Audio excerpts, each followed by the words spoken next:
Ini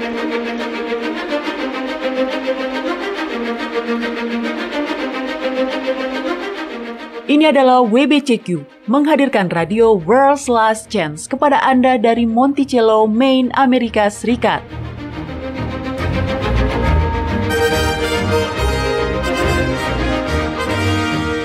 Kerinduan hati dari setiap orang Kristen selama 2000 tahun adalah melihat Sang Juru Selamat kembali dan mendirikan sebuah kerajaan kekal di atas bumi. Peristiwa-peristiwa yang terjadi di dunia mengungkap bahwa hal itu akan segera terjadi. Tetaplah bersama kami untuk belajar cara Anda dapat bersiap secara rohani menghadapi peristiwa-peristiwa akhir zaman. Radio WLC mempersiapkan orang untuk hidup dalam kerajaan Yahwa di bumi yang akan ditegakkan saat Kristus kembali.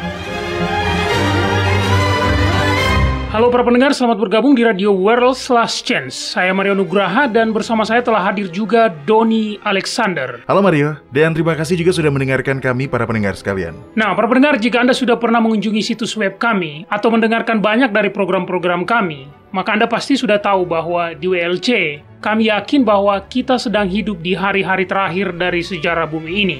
Dalam waktu dekat, Yahusua akan kembali untuk mendirikan kerajaan kekal Yahwa di bumi. Pertanyaan kita semua adalah, bagaimana kita mempersiapkan diri? Doni dan para pendengar, pikirkan tentang kehidupan sehari-hari Anda sejenak, kesibukan aktivitas harian Anda. Anda bangun di pagi hari, ya, mungkin Anda sedikit terlambat, sehingga Anda terburu-buru untuk berangkat agar dapat tiba di tempat kerja tepat waktu. Alih-alih meluangkan waktu untuk melakukan renungan pribadi, Anda pun memutuskan untuk berdoa sambil mengemudi ke tempat kerja. Tapi, astaga, si brengsek itu tiba-tiba saja memotong jalan. Hampir saja kita mengalami kecelakaan. Apa yang dia pikirkan? Anda kemudian mempercepat kendaraan Anda untuk mendahului dan melihat pengemudi mobil itu. Nah, itu dia. Astaga, dia perempuan.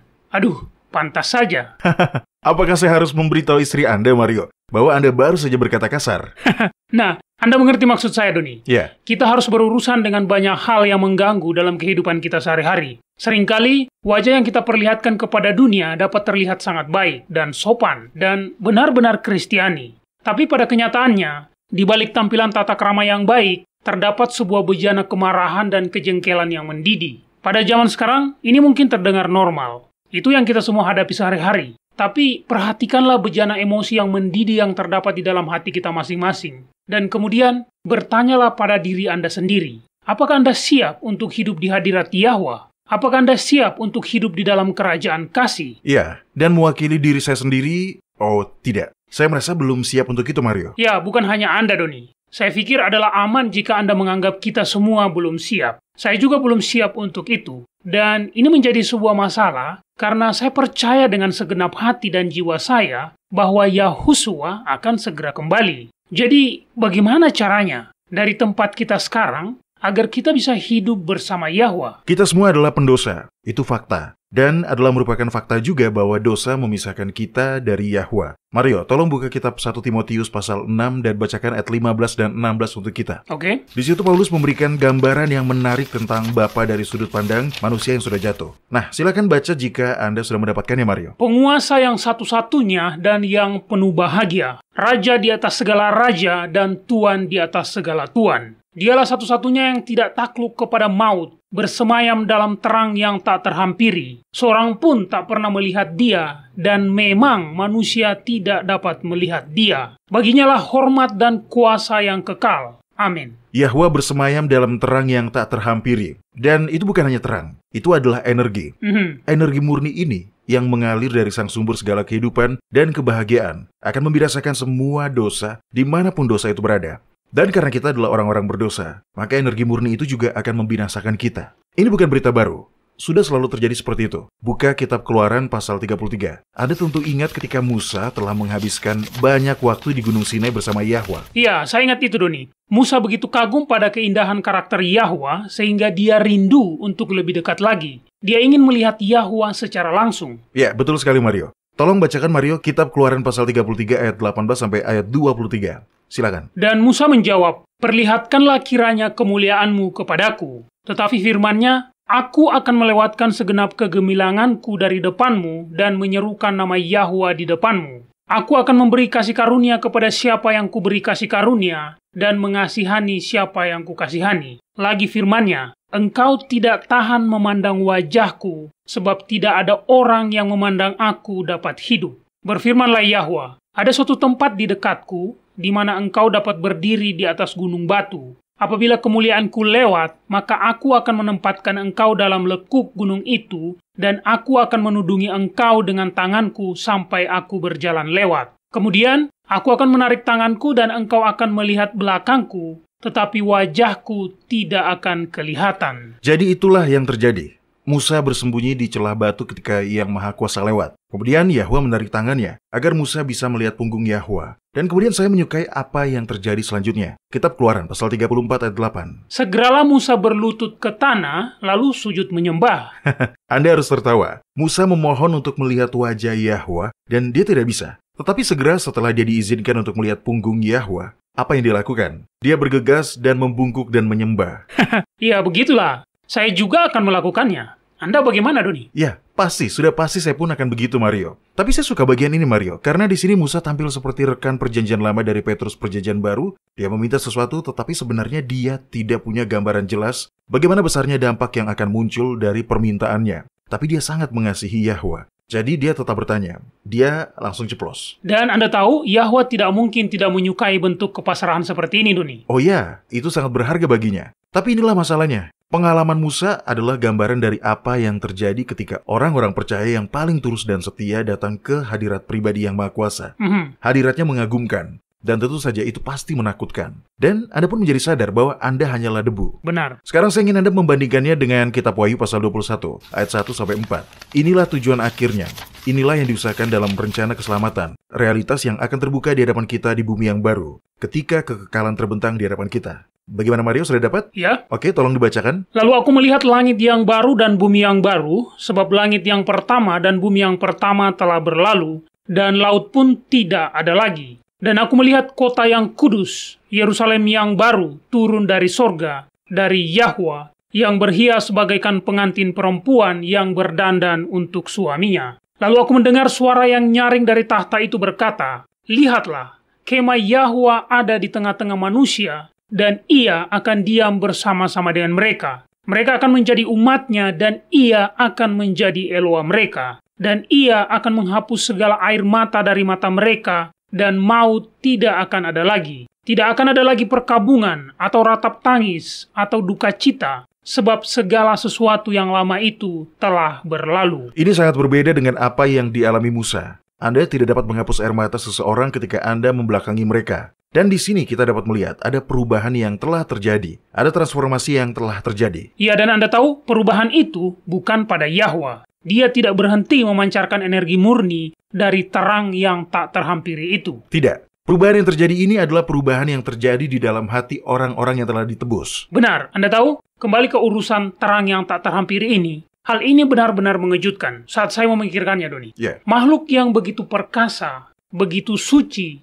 yang kesuciannya tidak terkatakan, bagaimana Anda menjalin hubungan dengan sosok yang seperti itu, Doni? Sebenarnya kita tidak bisa. Tapi itulah mengapa Yahwa menyediakan Yahuswa, anak tunggalnya. Dan ini adalah bukti lebih lanjut bahwa Sang Juru Selamat sepenuhnya adalah manusia. Ya, dia memiliki sifat yang sama seperti Adam sebelum jatuh ke dalam dosa. Tetapi dia tidak ilahi. Karena jika dia bersifat ilahi, maka dia tidak akan bisa menebus rasi yang telah jatuh ke dalam dosa. Tapi lebih dari itu, Yahuswa adalah jembatan yang menghubungkan manusia yang telah jatuh dengan Bapa. Benar. Dia melakukan lebih dari sekedar mati untuk orang-orang berdosa. Dia mengungkapkan kepada kita seperti apa Bapa jika dia adalah manusia. Jadi Yahuswa makan bersama dengan orang-orang berdosa dan para sampah masyarakat. Iya, karena Bapa mengasihi dan menerima orang-orang berdosa yang berpaling kepadanya. Yahuswa tidak menarik jubah kekudusannya dan memisahkan diri dari mereka. Sementara orang-orang Farisi melakukan hal itu. Dan itulah sebabnya mereka mencela Yahuswa di depan orang-orang sambil berkata, orang ini menerima orang berdosa dan makan bersama dengan mereka. Padahal sebenarnya itulah alasan Yahuswa datang, untuk mengungkapkan kepada dunia kasih Bapa bagi orang-orang berdosa. Iya benar. Dan ketika Yahuswa berbicara dengan lembut kepada seorang perempuan yang tertangkap basah sedang berzina, dia berkata kepadanya, aku juga tidak menghukum engkau. Pergilah dan jangan berbuat dosa lagi. kita harus mengetahui bahwa itulah yang akan dikatakan Bapa jika dia berada dalam situasi yang sama. Dalam semua perkataan dan tindakan Yahusua, kita harus mendengar dan melihat kata-kata dan tindakan dari sosok yang bersemayam dalam terang yang tak terhampiri tersebut. Itulah tujuan Yahwa menyediakan juru selamat. Oke, saya jadi teringat pada sebuah ayat dalam kitab Yesaya, Doni. Saya rasa ini ada di dalam kitab Yesaya pasal 59 ayat 1 dan 2. Nah, di sini dikatakan, sesungguhnya tangan Yahwa tidak kurang panjang untuk menyelamatkan, dan pendengarannya tidak kurang tajam untuk mendengar. Tetapi yang merupakan pemisah antara kamu dan Elohmu ialah segala kejahatanmu, dan yang membuat dia menyembunyikan diri terhadap kamu ialah segala dosamu. Dosa-dosa kitalah yang telah menciptakan situasi di mana kita tidak dapat mendekati Bapa. Misi Yahusua lebih dari sekedar manuver hukum untuk mengizinkan Yahwa menyelamatkan kita. Misinya adalah untuk mengungkapkan karakter Bapa kepada kita. Misinya ini menyingkapkan Bapa sebagai sosok yang menyayangi dengan penuh kasih, dengan kesabaran yang berlimpah dan tidak terbatas, yang mempersiapkan hati manusia untuk menerima upah yang menanti orang-orang benar.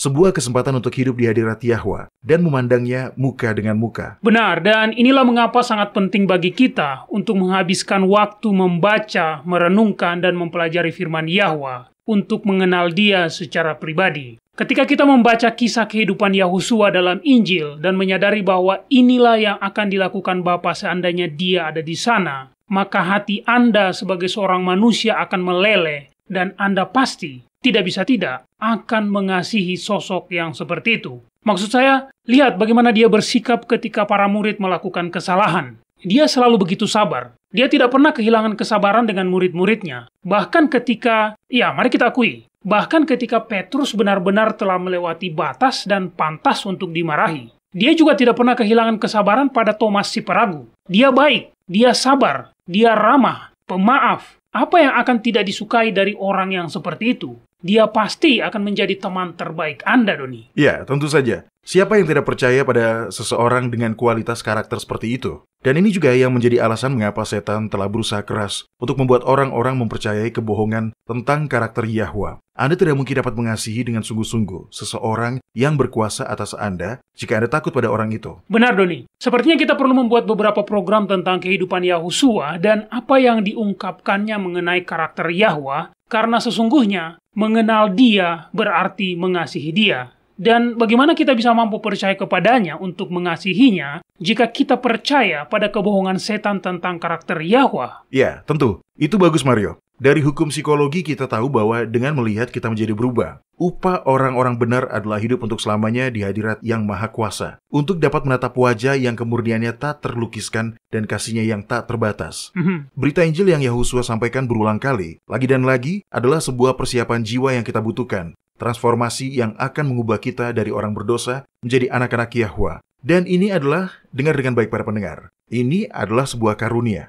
Ini adalah sebuah hadiah. Kita hanya perlu menerimanya. Benar, Doni. Karena saya harus terbuka menyatakan bahwa seandainya Bapa tidak bersedia menjadi pribadi yang menyiapkan saya, maka saya tidak akan selamat. Saya akan terhilang. Nah, Doni dan para pendengar, kita telah begitu terperangkap dalam daftar mental kita tentang apa yang harus kita lakukan sebagai orang Kristen dan juga apa yang tidak boleh kita lakukan sebagai orang Kristen, sehingga kita menjadi lupa bahwa apapun yang kita lakukan atau tidak kita lakukan, itu semua tidak akan pernah cukup. Ya, betul Mario. Semua itu tidak akan pernah cukup. Tapi Bapa mengetahui kondisi ini. Jadi, bahkan pekerjaan persiapan yang mengubah kita dari orang berdosa yang tidak dapat melihat wajahnya menjadi makhluk suci yang hidup di hadiratnya, itu pun adalah sebuah anugerah. Dan ini tersedia untuk semua orang yang mau menerimanya dengan iman. Baik, Doni. Nah, saya ingin berbicara tentang pekerjaan persiapan yang Anda sebut tadi, untuk membuat kita siap untuk hidup bersama Yahwa. Nah, bagi saya bisa berubah dari yang awalnya mudah kehilangan kesabaran saat mengemudi di jalanan pada pagi hari, menjadi pribadi yang sabar di hadirat Yahwa. Itu akan menjadi transformasi yang luar biasa bagi saya pribadi, Doni. Iya benar, tapi sekali lagi, itu pun adalah sebuah karunia. Jadi, buanglah untuk selamanya setiap pikiran bahwa Anda mampu dengan cara-cara tertentu melakukan apa saja untuk mendapatkan transformasi seperti itu, atau untuk setidaknya menjadi layak untuk mendapatkannya. Karena satu-satunya hal yang dapat Anda lakukan hanyalah menerima karunia itu. Baik, Doni, kita akan istirahat dulu sejenak dan kemudian kita akan kembali untuk melanjutkan pembicaraan terkait topik ini. Para pendengar, kami akan segera kembali.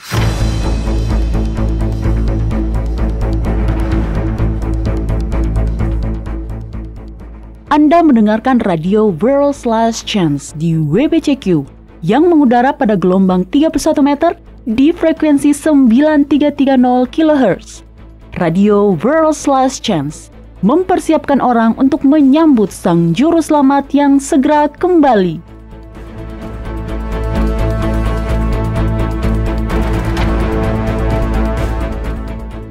Seiring berlalunya hari demi hari, surga pun terus mencurahkan lebih banyak kebenaran.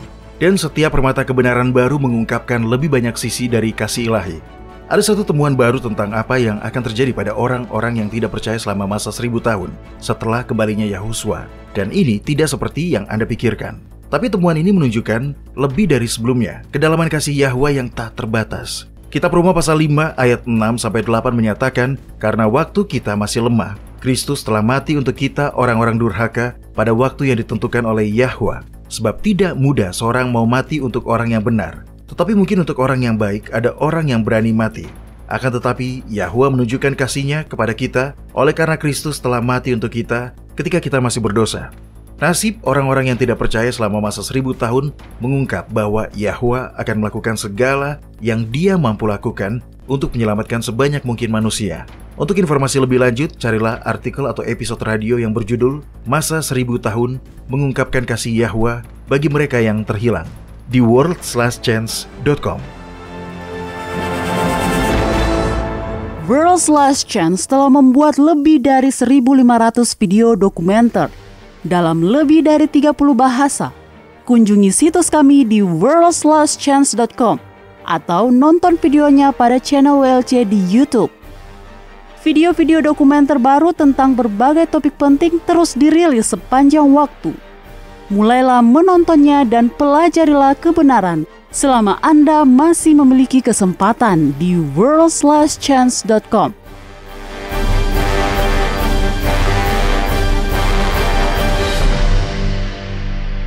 Jadi, Doni, tolong jelaskan. Apakah karunia yang membuat kita siap untuk hidup bersama Yahwa itu adalah sebuah proses? Iya dan tidak. Pekerjaan transformasi mungkin merupakan sebuah proses. Tetapi transformasi yang disandangkan pada Anda saat Anda menerimanya dengan iman adalah sebuah transformasi yang sudah komplit.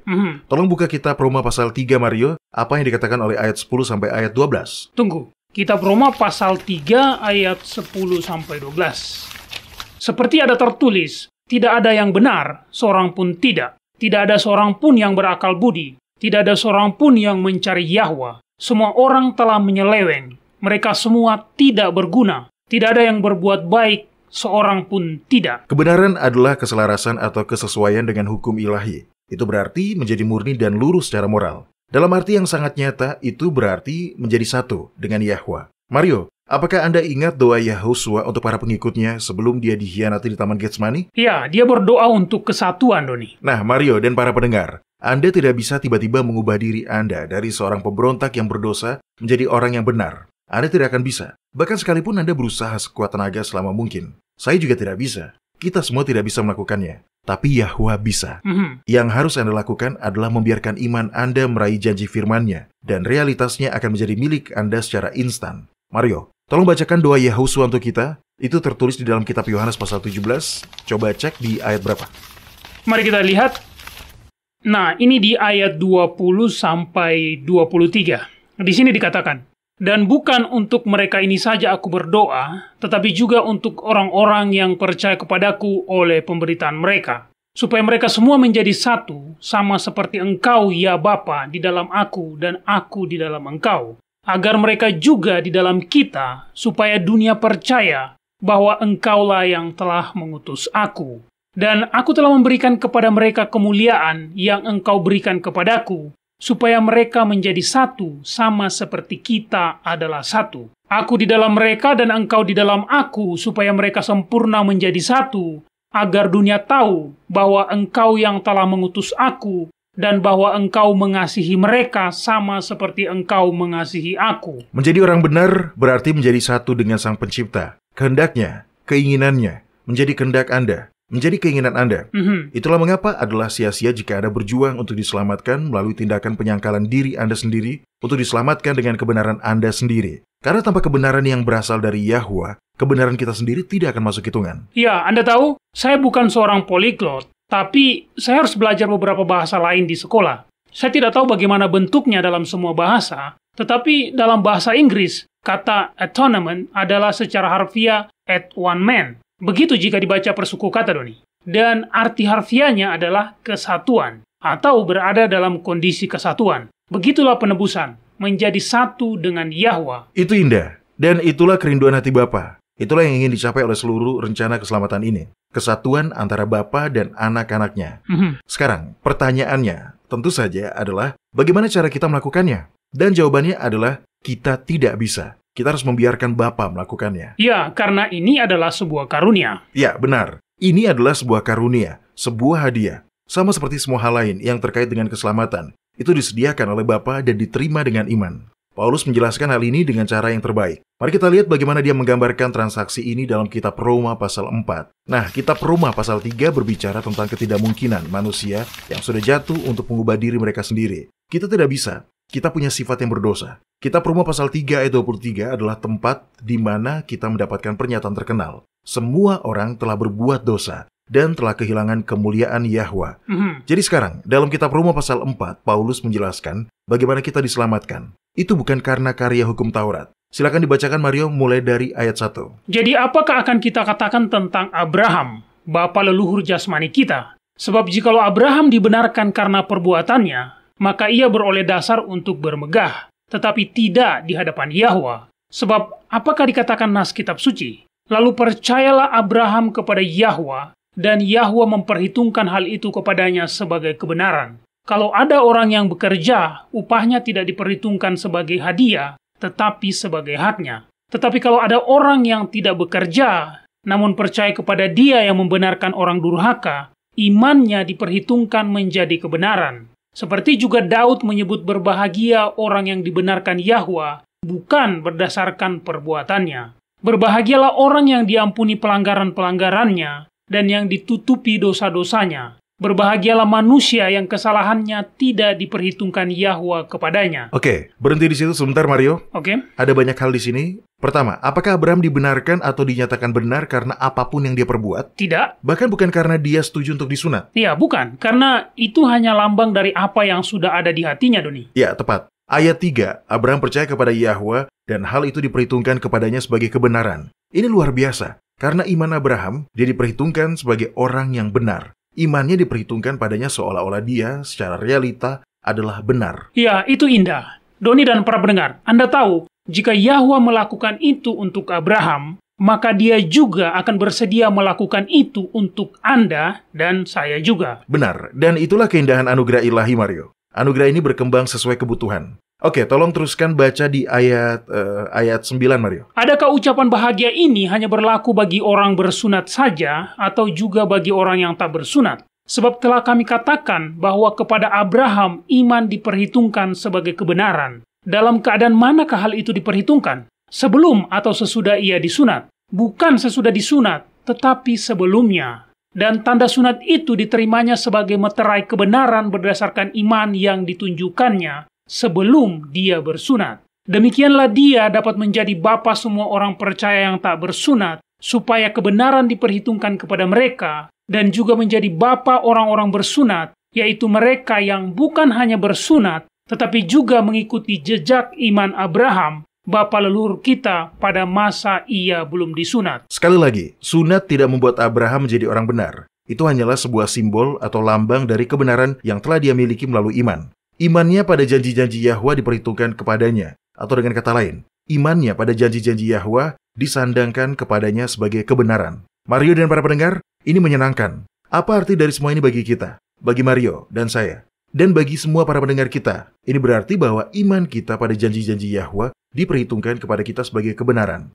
Nah, sekarang apa alasannya? Karena Dia tahu kita tidak bisa menjadi orang benar. Betul. Dia tahu kita tidak bisa menjadi orang benar. Dia juga tahu kita tidak bisa taat. Dia tahu kita tidak bisa menyucikan diri kita sendiri. Dia tahu bahwa dengan sifat berdosa kita tidak bisa berhenti berbuat dosa, walaupun hukumnya masih mengikat. Dia mengetahui semua itu, dan dia bersedia memenuhi kekurangan itu sebagai hadiah cuma-cuma. Yang harus kita lakukan adalah menerimanya dengan iman. Dan kemudian iman kita membuatnya menjadi sebuah realita. Jadi dengan kata lain, ketika Anda mengulurkan tangan iman untuk menerima keselamatan, iman itu diperhitungkan kepada Anda sebagai kebenaran. Mari dan para pendengar, dengarkan dengan baik pernyataan ini. Tindakan menerima keselamatan dengan iman diperhitungkan kepada Anda sebagai kebenaran. Wow, itu sungguh, luar biasa. Itulah kasih. Itulah yang akan dilakukan oleh setiap ayah yang pengasih pada anaknya yang membutuhkan pertolongan. Baik, kita tidak punya cukup waktu untuk membaca seluruh pasal ini, Mario. Jadi tolong lihat di bagian akhirnya. Saya ingin Anda membaca kesimpulan Paulus. Baca ayat 20-25. Baiklah, di sini dikatakan, tetapi terhadap janji Yahwa, Abraham tidak bimbang karena ketidakpercayaan, malah ia diperkuat dalam imannya dan ia memuliakan Yahwa dengan penuh keyakinan bahwa Yahwa berkuasa untuk melaksanakan apa yang telah ia janjikan. Karena itu, hal ini diperhitungkan kepadanya sebagai kebenaran. Kata-kata ini, yaitu hal ini diperhitungkan kepadanya, tidak ditulis untuk Abraham saja, tetapi ditulis juga untuk kita, sebab kepada kita pun Yahwa memperhitungkannya, karena kita percaya kepada Dia yang telah membangkitkan Yahusua, Tuhan kita, dari antara orang mati, yaitu Yahusua yang telah diserahkan karena pelanggaran kita, dan dibangkitkan karena pembenaran kita. Abraham tidak sempurna. Dia memiliki beberapa selir. Dia pernah membahayakan istrinya ketika dia mengatakan bahwa istrinya itu hanyalah saudara perempuannya. Iya, dan bukan hanya sekali, Doni, tapi 2 kali. Iya, benar. Dan dia juga berusaha mewujudkan janji Yahwa dengan kekuatannya sendiri melalui pernikahannya dengan Hagar yang membuatnya mendapatkan Ismail. Dia tidak sempurna, tetapi dia benar-benar mempercayai janji-janji Yahwa. Dan karena kepercayaan itu, karena iman pada firman Yahwa, itu diperhitungkan kepadanya sebagai kebenaran. Dan begitulah cara kerjanya untuk kita juga. Ketika kita menerima firman Yahwa, ketika kita mengulurkan tangan iman dan menggenggam janjinya, maka janjinya tersebut menjadi realitas bagi kita. Kita diampuni, kita dianggap benar, kita dianggap selaras dengan hukumnya. Sekalipun karena sifat manusiawi kita yang berdosa, kita masih melakukan kesalahan dan mengalami kegagalan. Dengan memilih untuk percaya, iman kita kemudian akan menjadi realitas kita. Ya, dan itu terdengar sama dengan kitab Ibrani pasal 11 ayat 1. Iman adalah dasar dari segala sesuatu yang kita harapkan dan bukti dari segala sesuatu yang tidak kita lihat. Benar, memang seperti itu. Yahwa mengetahui ketidakberdayaan kita. Dia tahu bahwa kita hanyalah debu. Jadi jika kita mau meraih janjinya dengan iman, Yahwa menganggap itu sebagai realitas. Dan ingat, iman itu sendiri adalah sebuah anugerah. Kitab Roma pasal 12 ayat 3 mengatakan bahwa Yahwa telah memberikan kepada setiap orang sejumlah iman sesuai dengan kebutuhan masing-masing. Jadi, apa langkah selanjutnya, Doni? Bagaimana kita beralih dari kebiasaan memaki di pagi hari saat berada di jalanan, menjadi hidup selaras dengan Yahwa, agar kita dapat hidup di hadirat Yahwa dan memandang wajahnya? Setelah Anda mempraktekkan iman yang telah diberikan kepada Anda, dan menerima karunia Yahwa di mana kebenaran Yahusua disandangkan kepada Anda, maka Yahwa kemudian menciptakan Anda kembali menjadi serupa dengan gambarnya sendiri. Sekali lagi, ini bukan sesuatu yang dapat Anda lakukan untuk diri Anda sendiri. Pekerjaan ini adalah milik Yahwa, dan hanya Dia saja yang bisa. Benar. Mario, tolong buka kitab Yeskiel pasal 36 dan bacalah ayat 25-29. Oke. Ini adalah salah satu ayat-ayat favorit saya dari kitab suci, karena bagian ini menjelaskan dengan tepat bagaimana kita diubah dari seseorang yang tidak sabaran dan cepat memaki di jalanan pada pagi hari, menjadi seseorang yang dapat hidup di hadirat Yahwa. Kitab Yeskiel pasal 36 ayat 25-29. Silakan Mario. Oh iya, saat Anda membaca ayat-ayat ini, saya ingin Anda menekankan kata ganti orangnya. Perhatikan siapa yang berbicara. Oke, maaf, silakan Mario. Aku akan mencurahkan kepadamu air jernih yang akan mentahirkan kamu dari segala kenajisanmu dan dari semua berhala-berhalamu. Aku akan mentahirkan kamu. Kamu akan kuberikan hati yang baru dan roh yang baru di dalam batinmu. Dan aku akan menjauhkan dari tubuhmu hati yang keras dan kuberikan kepadamu hati yang taat. Rohku akan kuberikan diam di dalam batinmu, dan aku akan membuat kamu hidup menurut segala ketetapanku, dan tetap berpegang pada peraturan-peraturanku dan melakukannya. Dan kamu akan diam di dalam negeri yang telah kuberikan kepada nenek moyangmu, dan kamu akan menjadi umatku, dan aku akan menjadi Elohmu. Aku akan melepaskan kamu dari segala dosa kenajisanmu. Nah, Mario dan para pendengar, Yahwa telah menyediakan bagi Anda semua apa yang Anda butuhkan untuk dapat diselamatkan. Tapi, pilihannya terserah kepada Anda. Yahwa tidak pernah memaksa hati nurani manusia. Pada akhirnya, itu bermuara pada pilihan pribadi Anda, dan tidak ada yang bisa membuat pilihan itu untuk Anda. Jika Anda mau memilih, Anda dapat hidup selamanya di hadirat Yahwa. Pikirkanlah itu. Dia adalah sumber dari semua kebahagiaan. Tempat apa yang lebih baik untuk menghabiskan kekekalan selain di hadiratnya secara langsung? Dan tidak seperti Musa di padang belantara, kita memiliki kesempatan untuk melihat Bapa secara langsung. Dengarkan janji ini. Janji ini ditulis dalam kitab 1 Korintus pasal 13 ayat 12. Di sini dikatakan, karena sekarang kita melihat dalam cermin suatu gambaran yang samar-samar, tetapi nanti kita akan melihat muka dengan muka. Sekarang aku hanya mengenal dengan tidak sempurna, tetapi nanti aku akan mengenal dengan sempurna seperti aku sendiri dikenal. Sungguh janji yang indah. Para pendengar, sekarang terserah pada Anda. Apakah Anda mau memilih untuk menerima hadiah yang ditawarkan Yahwa kepada Anda atau tidak? Pilihannya ada pada Anda. Dia tidak akan pernah memaksa Anda untuk membuat pilihan yang mana. Tetapi saya akan mengatakan ini. Dia menunggu dengan rasa rindu yang begitu besar. Kita bahkan tidak dapat membayangkannya. Dia sangat rindu menyandangkan kebenaran Kristus kepada Anda. Dia sangat ingin Anda menerima karunia-Nya dan diselamatkan. Kita bahkan tidak bisa membayangkan sukacita yang akan Dia rasakan. Dia tidak terbatas, jadi kapasitasnya untuk merasakan emosi juga seperti itu.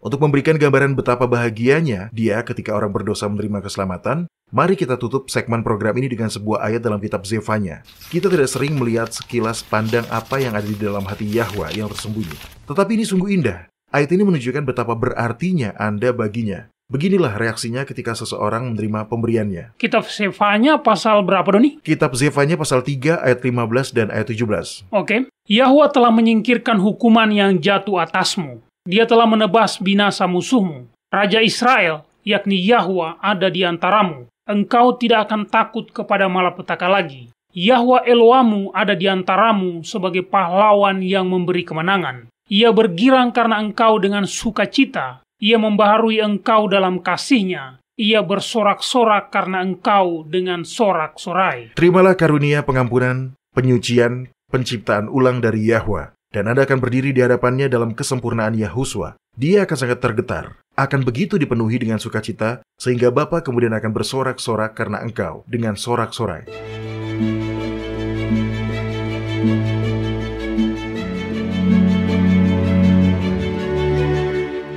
Anda mendengarkan radio World's Last Chance di WBCQ yang mengudara pada gelombang 31 meter di frekuensi 9330 kHz.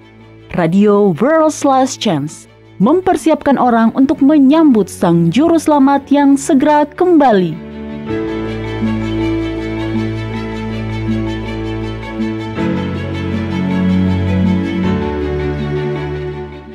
Sun Bin adalah seorang ahli strategi militer terampil yang tinggal di Cina pada abad keempat sebelum Masehi. Dia pernah berkata, ketika taktik konvensional diubah secara tak terduga sesuai dengan situasi, maka taktik itu akan mengandung elemen kejutan dan secara strategis nilainya menjadi lebih tinggi. Setan adalah ahli strategi paling brilian yang pernah ada di bumi. Dia sering menggunakan taktik kejutan untuk mengacaukan dan menindas orang-orang yang berusaha dia tipu. Untuk memerangi rencana setan di hari-hari mendatang, Yahwa telah memberikan nubuatan supaya orang-orang tidak perlu terkejut. Kitab Wahyu pasal 13 berbicara tentang seekor binatang, sebuah patung untuk binatang itu, dan sebuah tanda dari binatang itu yang akan dipaksakan dengan ancaman kematian. Semua orang yang menerima tanda binatang itu akan kehilangan hidup yang kekal.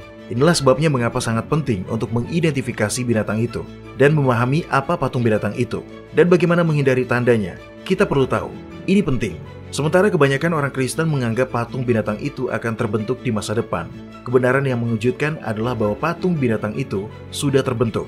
Satu-satunya hal yang tersisa adalah pemaksaan tandanya. Penting untuk mengetahui apa patung binatang itu, kapan itu terbentuk, dan bagaimana pengaruhnya terhadap kehidupan Anda. Karena itu benar-benar mempengaruhi hidup Anda. Buka worldslastchance.com. Klik ikon Radio WLC, pilih bahasa Indonesia dan cari episode yang berjudul Mengharapkan Yang Tak Terduga. Patung binatang itu sudah ada di sini. Anda juga dapat mencarinya di channel YouTube kami.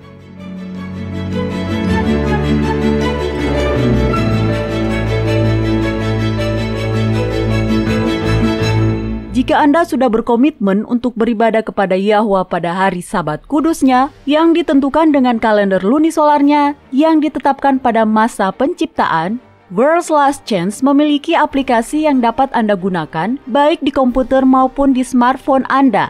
Aplikasi kalender lunisolar WLC telah dirancang untuk memenuhi kebutuhan para pemelihara Sabat lunar di seluruh dunia. Kunjungilah website kami di worldslastchance.com dan mulailah menggunakannya hari ini. Anda dapat mengaksesnya secara online dan mengunduhnya ke perangkat Anda atau bahkan memasangnya di website Anda sendiri. Aplikasi kalender lunisolar WLC adalah sebuah bahan yang sangat baik bagi semua orang yang berkomitmen untuk menghormati hari-hari raya Yahwa.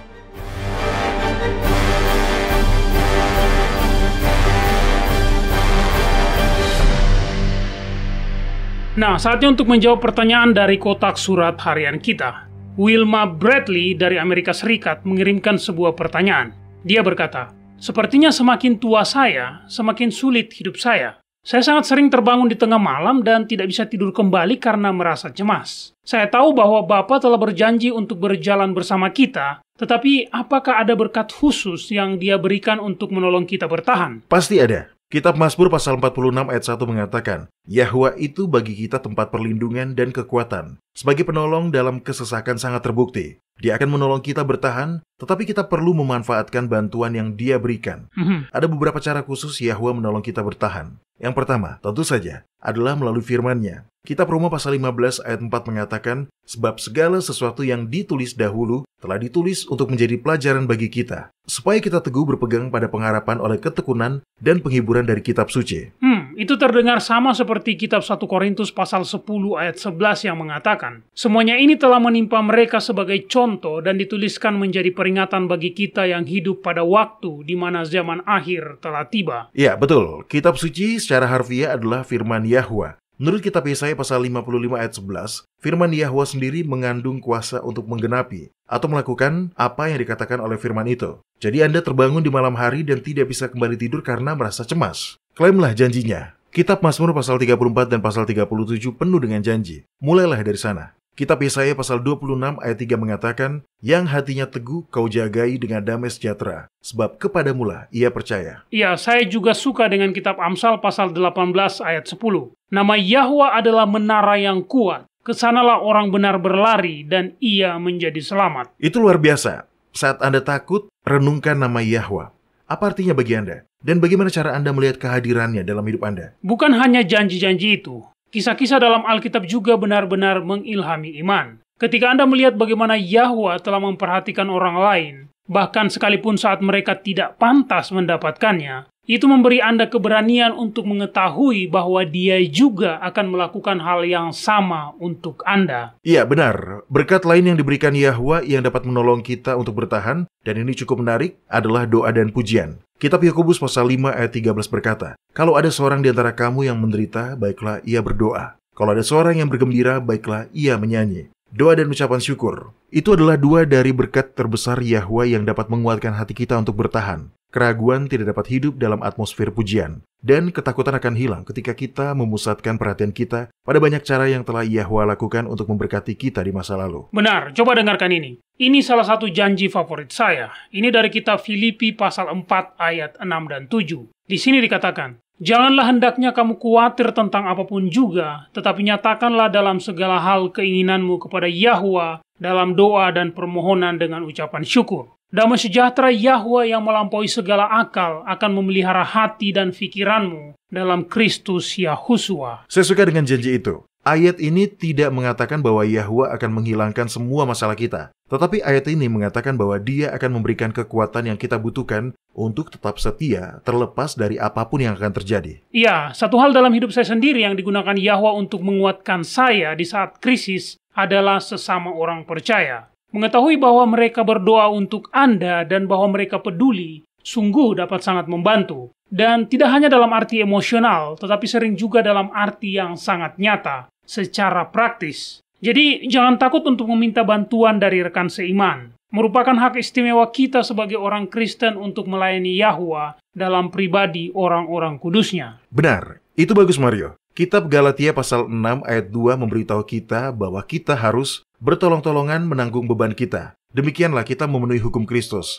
Nah, hal lain yang juga membantu saya adalah memegang janji-janji pada apa yang akan terjadi di masa depan. Hidup di dunia yang penuh dosa tidaklah mudah. Ada masalah-masalah, dan akan terus ada. Tetapi ada berkat-berkat juga yang berguna untuk memampukan kita melewati masalah-masalah itu. Mari kita baca apa yang Yahusua katakan dalam kitab Matius pasal 5. Itu adalah ucapan bahagia dari khotbah di bukit. Nah, tolong bacakan Mario. Dia berkata, Berbahagialah orang yang miskin di hadapan Yahwa, karena merekalah yang mempunyai kerajaan sorga. Berbahagialah orang yang berduka cita, karena mereka akan dihibur. Berbahagialah orang yang murah hatinya, karena mereka akan beroleh kemurahan. Berbahagialah orang yang suci hatinya, karena mereka akan melihat Yahwa. Berbahagialah orang yang membawa damai, karena mereka akan disebut anak-anak Yahwa. Berbahagialah orang yang dianiaya oleh sebab kebenaran, karena merekalah yang mempunyai kerajaan sorga. Berbahagialah kamu jika karena aku kamu dicela dan dianiaya, dan kepadamu difitnahkan segala yang jahat. Bersukacita dan bergembiralah, karena upamu besar di sorga, sebab demikian juga telah dianiaya nabi-nabi yang sebelum kamu. Itu adalah beberapa janji yang mencakup semua hal. Janji-janji ini sangat menghibur, terutama ketika kita menghadapi diskriminasi dan penganiayaan yang biasa terasa memberatkan dan mengecilkan hati. Kitab Roma pasal 8 berisi janji yang agak tidak biasa. Nah, tolong bacakan untuk kita Mario di ayat 16-18. Roh itu bersaksi bersama-sama dengan roh kita, bahwa kita adalah anak-anak Yahwa. Dan jika kita adalah anak, maka kita juga adalah ahli waris. Maksudnya, orang-orang yang berhak menerima janji-janji Yahwa, yang akan menerimanya bersama-sama dengan Kristus, yaitu jika kita menderita bersama-sama dengan Dia, supaya kita juga dipermuliakan bersama-sama dengan Dia. Ini adalah janji yang menarik. Dikatakan bahwa jika kita menderita bersama Yahuswa, maka kita adalah ahli waris Yahwa dan menjadi ahli waris bersama dengan Kristus. Dan tentu saja, sukacita yang menunggu orang-orang yang ditebus bahkan membuat cobaan terburuk dalam hidup ini tampak seperti tidak ada apa-apanya. Benar, Doni. Kitab Yakobus pasal 1 ayat 12 berkata, "Berbahagialah orang yang bertahan dalam pencobaan, sebab apabila ia sudah tahan uji, ia akan menerima mahkota kehidupan yang dijanjikan Yahwa kepada barang siapa yang mengasihi Dia." Dan ada kitab 1 Petrus juga. Dengarkan ini, kitab 1 Petrus pasal 1 ayat 3 sampai ayat 7. "Terpujilah Yahwa dan Bapa Tuhan kita Yahuswa Kristus, ya karena rahmat-Nya yang besar telah melahirkan kita kembali oleh kebangkitan Yahuswa Kristus dari antara orang mati kepada suatu hidup yang penuh pengharapan, untuk menerima suatu bagian yang tidak dapat binasa, yang tidak dapat cemar, dan yang tidak dapat layu, yang tersimpan di sorga bagi kamu, yaitu kamu, yang dipelihara dalam kekuatan Yahwa karena imanmu, sementara kamu menantikan keselamatan yang telah tersedia untuk dinyatakan pada zaman akhir. Bergembiralah akan hal itu, sekalipun sekarang ini kamu seketika harus berduka cita oleh berbagai-bagai pencobaan. Maksud semuanya itu ialah untuk membuktikan kemurnian imanmu, yang jauh lebih tinggi nilainya daripada emas yang fana, yang diuji kemurniannya dengan api, sehingga kamu memperoleh puji-pujian dan kemuliaan dan kehormatan pada hari Yahuswa menyatakan dirinya. Itu sangat indah. Hei, di dunia ini semua orang menderita. Benar. Tetapi orang-orang Kristen memiliki kasih dan kuasa Yahwa yang menguatkan mereka dan memberi masa depan yang penuh harapan. Amin. Satu janji terakhir, kitab Filipi pasal 4 ayat 13. Di situ dikatakan, "Segala perkara dapat kutanggung di dalam Dia yang memberi kekuatan kepadaku." Baik para pendengar, kami selalu senang mendengar pesan dari Anda. Terkadang kami melihat komentar yang diposting di YouTube, tapi terkadang juga tidak. Tetapi jika Anda ingin memastikan dan menyampaikan pesan Anda langsung kepada kami, Anda bisa langsung mengunjungi situs web kami di worldslastchance.com. Pilih bahasa Indonesia dan klik hubungi kami. Kirimkan pertanyaan, komentar, atau bahkan permintaan doa Anda kepada kami, dan kami akan melakukan yang terbaik untuk menjawabnya. Anda menyukai apa yang Anda dengar? Kunjungi situs kami di worldslastchance.com untuk mendengarkan episode-episode lain dari program radio kami. Radio World's Last Chance mempersiapkan orang untuk menyambut Sang Juru Selamat yang segera kembali.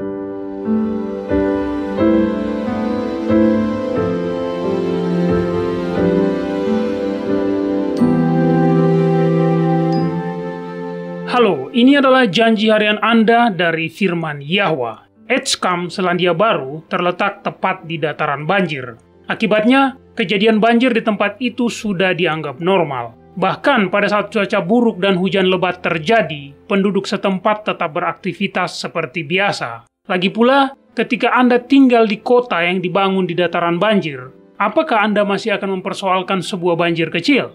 Namun, belum lama ini, terjadi peristiwa di mana orang-orang tidak beraktivitas seperti biasa. Ya, memang hanya hujan biasa saja yang turun. Tapi, kepala sekolah dasar di Edgecamp melakukan sesuatu yang tidak biasa. Dia memutuskan untuk membatalkan kelas untuk hari itu. Itu tidak normal. Sang kepala sekolah yang bernama Kahu Walker setelah kejadian itu berkata, aturan praktis yang normal adalah ketika Anda tetap terbuka dengan segala pilihan. Pada hari itu, ada sesuatu yang membuat Tuan Walker terkesan untuk menyuruh semua murid di sekolah tetap tinggal di rumah. Jadi, dia pun menuruti kesan itu. Sekolah itu terletak di dekat sungai. Karena banjir sering terjadi, tanggul banjir telah dibangun untuk melindungi kota dari kenaikan air. Belum ada yang tahu bagaimana atau mengapa, tapi pada hari Tuan Walker membatalkan sekolah, beton pembatas banjir di pinggir sungai itu runtuh. Sebuah gelombang air pasang menyapu kota. Dampaknya sangat menghancurkan.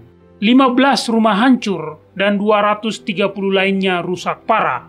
Kira-kira sepertiga penduduk kota harus pindah ke motel lokal atau ke rumah teman atau keluarga mereka sambil menunggu rumah mereka dibangun kembali atau diperbaiki.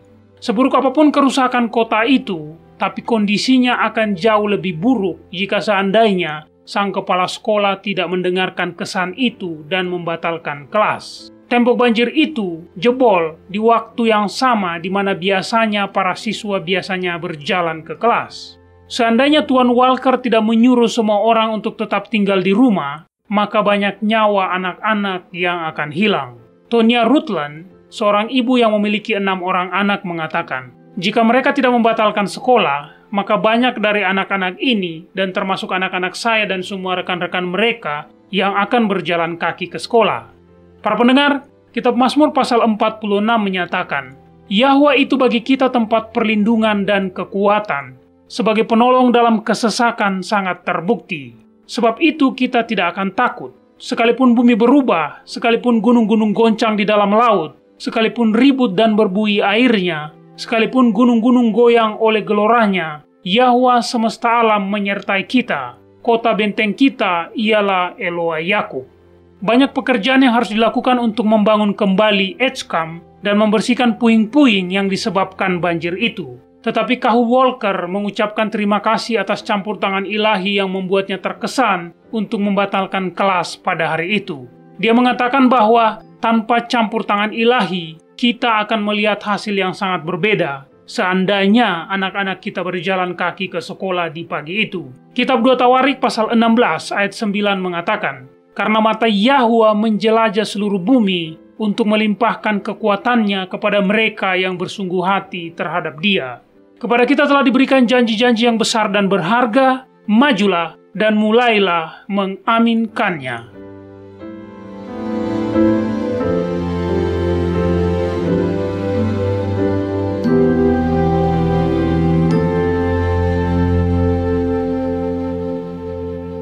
World's Last Chance berdedikasi untuk mempersiapkan orang menyambut Sang Juru Selamat yang segera kembali. Acara siaran radio harian kami tersedia dalam 7 bahasa berbeda dari seluruh dunia dan masih banyak bahasa-bahasa lain lagi yang akan mengudara. Video-video dan artikel-artikel kami telah diterjemahkan ke dalam lebih dari 30 bahasa berbeda. Dan kami tidak hanya fokus pada salah satu poin pengajaran. Kami bersedia untuk bekerja sama dengan surga untuk membawa semua kebenaran ke dunia. Artikel-artikel dan video-video kami mencakup berbagai topik-topik penting pada pertumbuhan dan pembangunan dari perjalanan kekristenan.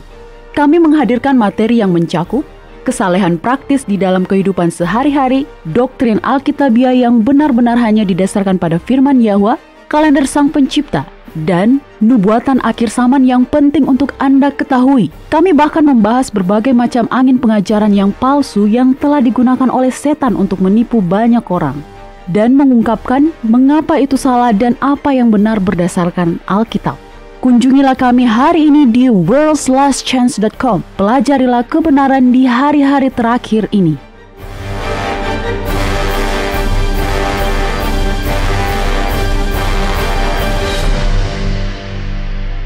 Oke Doni, pernahkah Anda mendengar tentang Holodomor? Holo apa? Holodomor. Kata itu terdengar tidak asing. Apa itu? Nah, itu adalah sebuah kelaparan. Itu adalah sebuah kelaparan yang dibuat secara sengaja di Ukraina pada tahun 1932 dan 1933. Ya, benar. Saya sudah ingat sekarang. Saya sudah pernah membaca kisahnya. Hanya saja saya lupa dengan namanya. Bukankah Stalin yang bertanggung jawab melakukan hal itu, Mario? Resimnya, ya. Ukraina adalah salah satu kantong kekaisaran Soviet. Dengan menyita pasokan makanan yang ada di situ, jutaan orang dibiarkan mati kelaparan. Perkiraan jumlahnya berkisar paling sedikit 3,3 juta hingga 12 juta orang meninggal karena kelaparan. Itu sangat jahat. Ya, dan yang tidak diketahui banyak orang adalah selama tahun 1920-an, sebuah kebangkitan rohani melanda Ukraina. Banyak orang yang memberikan hati mereka kepada Yahwa. Tapi kemudian, beberapa tahun sebelumnya, ada firman dari Yahwa yang disampaikan bahwa mereka harus bersiap-siap untuk pergi dan berimigrasi ke negara lain. Betulkah? Hah? Saya tidak pernah mendengar info yang itu, Mario. Ya, seperti yang bisa Anda bayangkan, itu tentu bukan pesan yang sangat populer. Mengapa mereka harus pergi? Pada akhirnya, dari ratusan ribu, jika bukan jutaan orang yang telah memberi hati mereka kepada Yahwa, hanya 200 keluarga yang mengindahkan seruan untuk pergi. Sekarang yang harus Anda ingat, ini adalah Ukraina di tahun 1929-1930. Belum ada GPS. Mereka adalah petani sederhana yang menjalani seluruh hidup mereka di satu tempat. Mereka tidak ada peta jalan. Bahkan tidak ada peta jalan untuk memberitahu mereka kemana mereka harus pergi atau bagaimana menuju ke sana. Tetapi dengan iman, 200 keluarga ini mengemasi gerobak pertanian mereka dan pergi. Bagaimana mereka tahu kemana mereka harus pergi, Mario? Mereka tidak tahu. Mereka hanya mempercayai Yahwa untuk memimpin mereka, dan Dia melakukannya. Dia akan mengesankan pikiran mereka tentang kota mana yang harus dikunjungi selanjutnya. Kemudian, ketika mereka sampai di sana, Dia akan mengarahkan mereka ke desa berikutnya, langkah demi langkah. Dia memimpin mereka melintasi Ukraina dan terus berjalan, sampai akhirnya mereka tiba tepat di perbatasan Cina, dan di sanalah mereka berkemah. Sekarang, ingat, mereka semua berkemah di gua-gua batu atau di gua-gua yang digali. Dalam kondisi itu, mereka pun mulai mengingat kuda-kuda dan sapi-sapi bagus yang mereka tinggalkan di lumbung mereka di pertanian mereka yang makmur.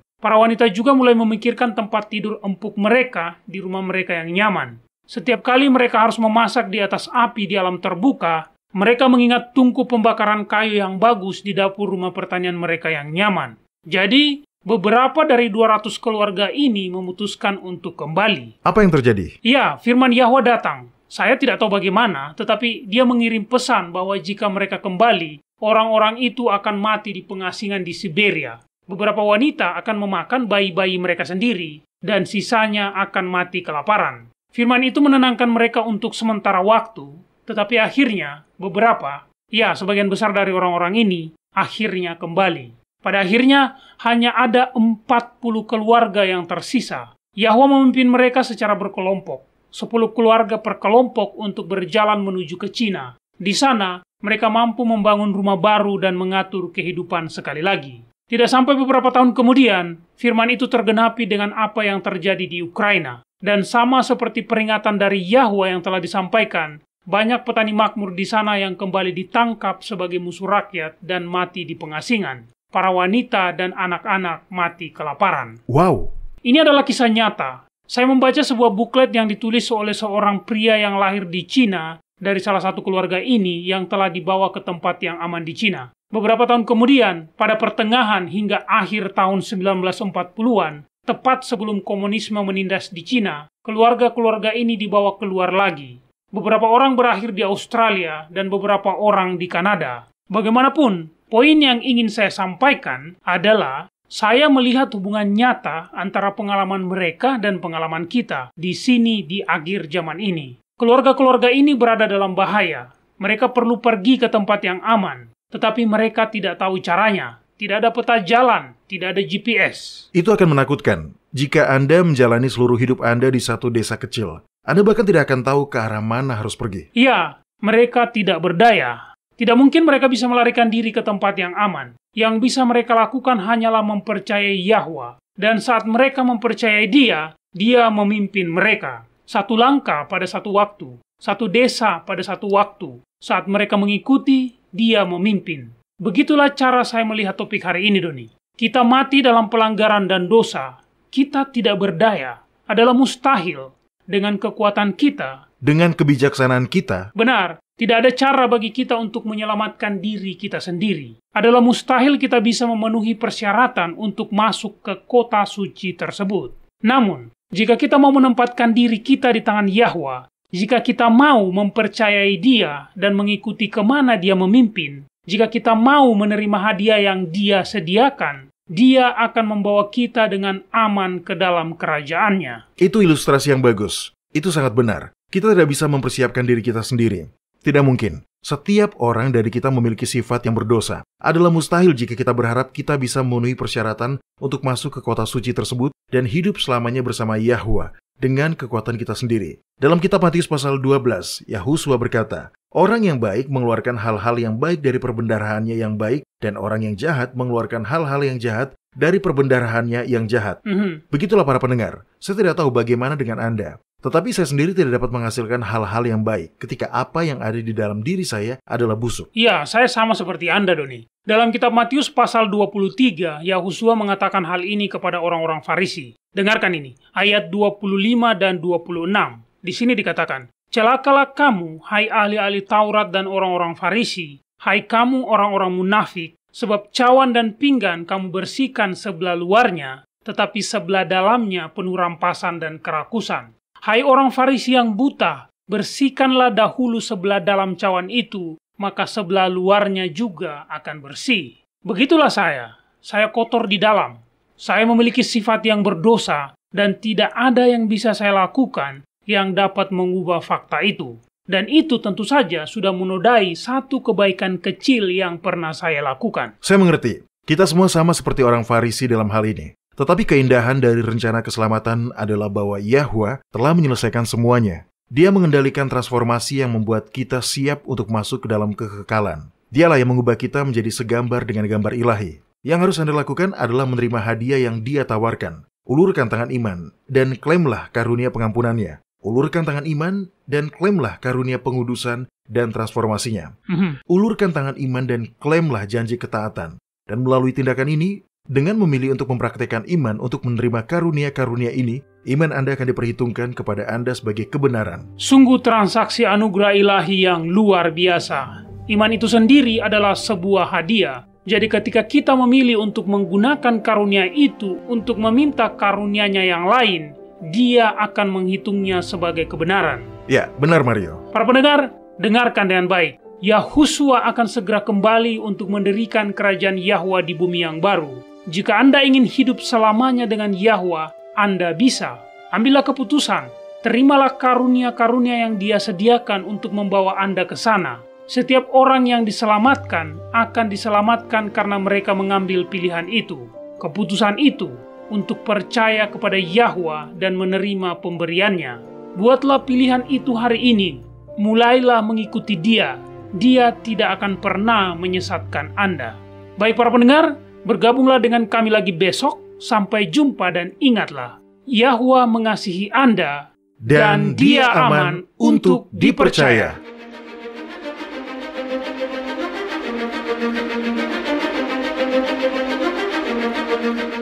Anda baru saja mendengarkan radio WLC.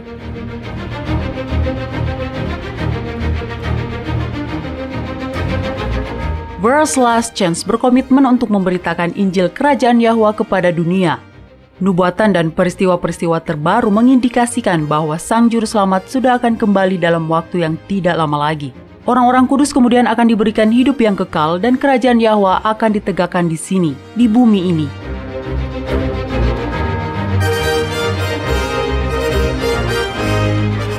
Tidak ada waktu yang bisa disia-siakan.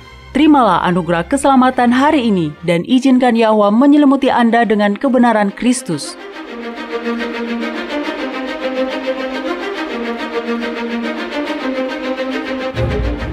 Program ini serta episode radio WLC yang lain tersedia di worldslastchance.com. Klik ikon radio WLC di bagian kanan atas beranda.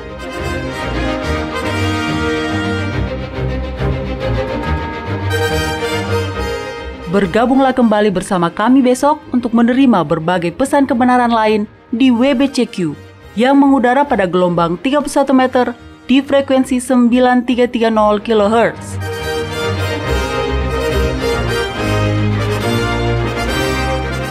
Radio WLC mempersiapkan orang untuk hidup dalam kerajaan Yahwa di bumi yang akan ditegakkan saat Kristus kembali tidak lama lagi.